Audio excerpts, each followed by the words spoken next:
नमस्कार, मैं doctor Manju Singh SBL के यूट्यूब चैनल पर आप सभी का स्वागत करती हूं।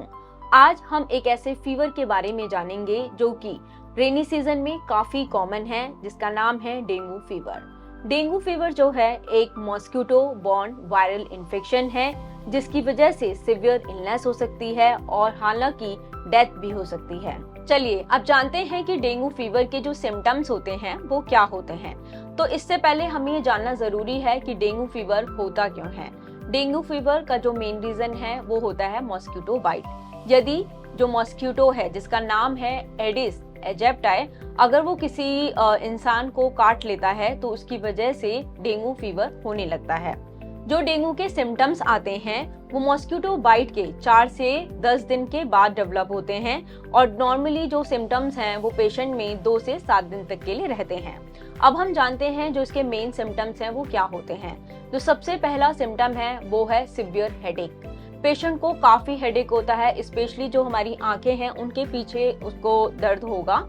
दूसरा है इसका मेन सिम्टम बहुत हाई फीवर होता है, अप्रॉक्स 104 फ़ारेनहाइट होता है। इसके साथ ही पेशेंट को मसल और बोन पेन फील होने लग सकता है, नोजिया वॉमिटिंग की फीलिंग होने लग सकती है, बहुत ज्यादा थकान होने लगती है शरीर में और स्किन रैशेस होने लग सकते हैं।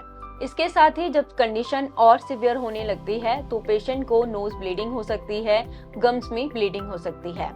लेकिन जब सिवियर डेंगू फीवर होता है तो वो भी हमारा 2 पार्ट में डिवाइड हो जाता है। लेकिन अगर पेशेंट की ट्रीटमेंट यहाँ पर ठीक से नहीं होती है तो पेशेंट शॉक कंडीशन में पहुंच जाता है, जिसे हम कहते हैं डेंगू शॉक सिंड्रोम, जिसमें कि पेशेंट की जो पल्स होती है वो बहुत रैपिड होती है और वीक होती है। पेशेंट का ब्लड प्रेशर बहुत कम हो जाता है, उसके हाथ पैर ठंडे पड़ जाते हैं और पेशेंट रेस्टलेस फील करने लगता है। चलिए अब हम जानते हैं कि डेंगू फीवर जो है हम उसको कैसे पहचान सकते हैं, यानी कि उसका डायग्नोसिस कैसे कर सकते हैं। सबसे पहले आता है कि उसको हमें सिम्टम बेसिस पर पहचानना है, यानी कि पेशेंट हमें किस तरीके के सिम्टम्स बताता है। दूसरा आता है लेबोरेटरी टेस्ट में। लेबोरेटरी टेस्ट में जो सबसे पहला है वो है non structural protein 1 antigen test. ये डिटेक्ट करता है डेंगू वायरस को। दूसरा आता है पीसीआर यानी कि पॉलीमरेज चेन रिएक्शन, जो कि डिटेक्ट करता है वायरल आरएनए को। तीसरा आता है सीरोलॉजिकल टेस्ट। इसमें हम आईजीजी और आईजीएम को डिटेक्ट करते हैं।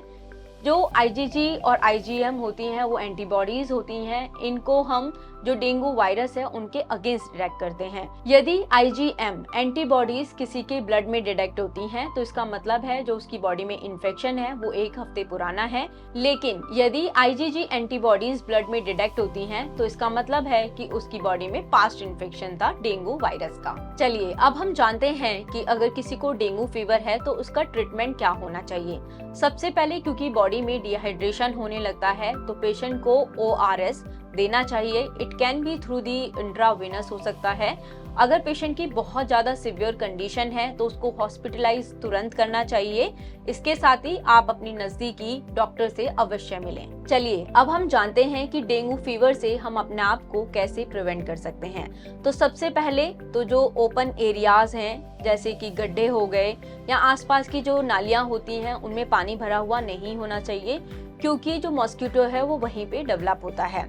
दूसरा, अगर आप बाहर निकल रहे हैं तो पूरी बाजू के कपड़े पहने। तीसरा, यदि आपके कूलर में पानी है या फिर गमलों में पानी है तो उसे रेगुलरिटी के साथ चेंज करते रहें। चौथा आता है कि जो इंसेक्टिसाइड स्प्रेज होते हैं या फॉगिंग होती है वो करा सकते हैं। आप अपने आसपास का जो एरिया है उसे नीट एंड क्लीन रख सकते हैं। मॉस्किटो नेट्स का उपयोग कर सकते हैं।